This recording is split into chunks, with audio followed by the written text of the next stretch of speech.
Hello, welcome to Swiss Watch King. Today we're going to show you a watch which comes from Japan, not Switzerland. Today we're going to talk about a Grand Seiko. Grand Seiko is a brand which was requested for me to review on this channel since the inception of my channel. People love it, there's a lot of reviews online, and I think the popularity of the brand has been growing in the last years. So if you think about who buys a Grand Seiko, I have friends who have, let's say, very expensive watches, but also friends who have more affordable watches, and they all also have, let's say, one Grand Seiko in their collection. That means everybody can appreciate the product, and the way they finish their watches and the quality is just remarkable. The main characteristic of Grand Seiko and why people love it so much is the attention to detail the Japanese put in their watches. If you compare a Grand Seiko to a similarly priced Swiss watch that produces this many watches per year, you will see that Grand Seiko beats them every time in terms of case finishing, dial finishing, and also decoration, and also the movement precision. Arguably, some Grand Seikos are better than Rolex watches, but again, there's a different style to them, and also the provenance and the brand equity from Grand Seiko compared to Rolex is a different world. So with Grand Seiko, you have to differentiate between Seiko watches and Grand Seiko watches. In 2017, at the Basel World Press Conference at Grand Seiko, they announced that Grand Seiko will separate themselves from the Seiko brand completely. So in that year, they actually created all the watches with just the Grand Seiko name on the dial. Before that, if you remember, at 12 o'clock there used to be the Seiko logo, and at 6 o'clock there used to be the little Grand Seiko logo.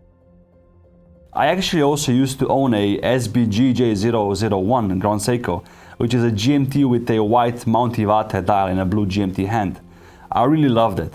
This model today that we have in my hands is actually from the Elegance collection of Grand Seiko, and is a limited edition of 150 pieces to the Thong company in Asia. The reference number is SBGW255.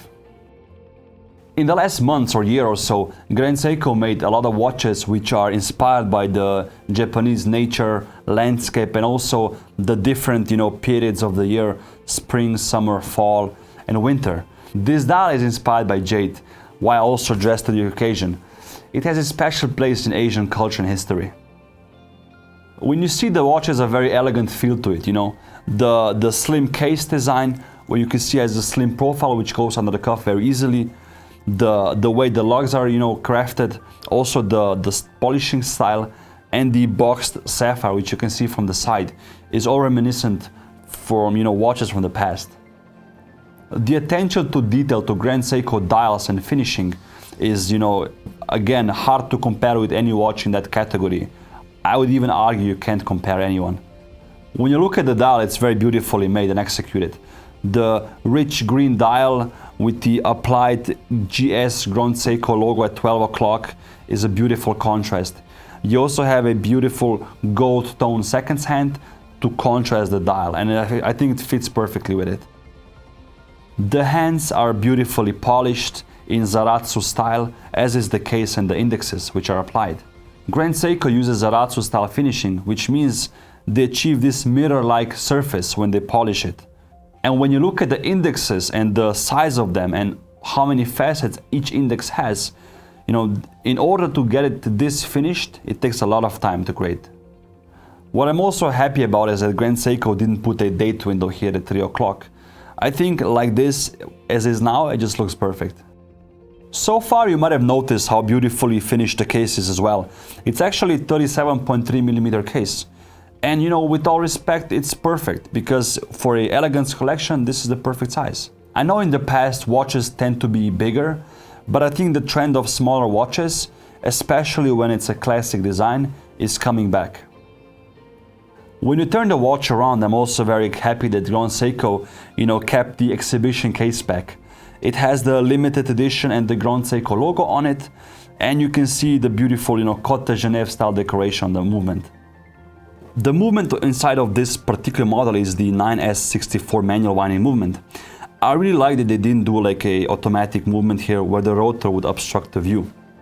For me personally, I would appreciate also if they wouldn't put this logo on the sapphire caseback, because I think if you would see the whole movement, it would be a bit better. What this movement is very special for is it has been manufactured with the state-of-the-art micro electromechanical systems, or how Grand Seiko calls it, MEMS, M-E-M-S technology. What MEMS technology actually stands for is highest precision fabrication of components, which are then all hand assembled and finished to better than chronometer performance. And also there's a high power reserve of 72 hours, which is 3 days. This movement is very precise. It varies from -3 to +5 seconds per day, which is incredible if you compare also to some Swiss brands of this magnitude. Let me now put the watch on the wrist so you guys can see how it fits me. For my wrist, because I have a thicker wrist, this is a bit on the small side, but again it's an elegant watch, so 37.3 millimeters under the suit fits perfectly. It has a beautiful Thong buckle with the Grand Seiko name on it, and underneath the Grand Seiko name there is a beautiful frosted like decoration. This model also comes with a beautiful dark green strap made out of crocodile with green stitching. Once on the wrist, you see how beautifully the watch fits me. It has bent lugs, which help the ergonomics, and also it's not that high, which means you can easily hide it under the cuff. For your office environment, or if you have a smaller wrist size, or if you just want a watch which has a more classical look, I definitely advise you to check out Grand Seiko watches. The good thing with Grand Seiko is also they have so many versions, and a few different complications. If you want a date window, if you want a GMT, if you need a diver's watch, if you want a high beat movement or a spring drive movement, they have a lot of options to please everybody basically. For me personally, I also love the watches in the 40, 50, 60,000 price range, and also another brand which is under the Grand Seiko roof, which is a Credor, which I personally really love. What I'm also very curious to hear from you guys, what is your opinion on Grand Seiko? Or which is your favorite one? Leave a comment down below. And also comment if you know which watch we'll be reviewing next on the channel. Maybe you'll guess it right this time. Thank you for watching and see you soon.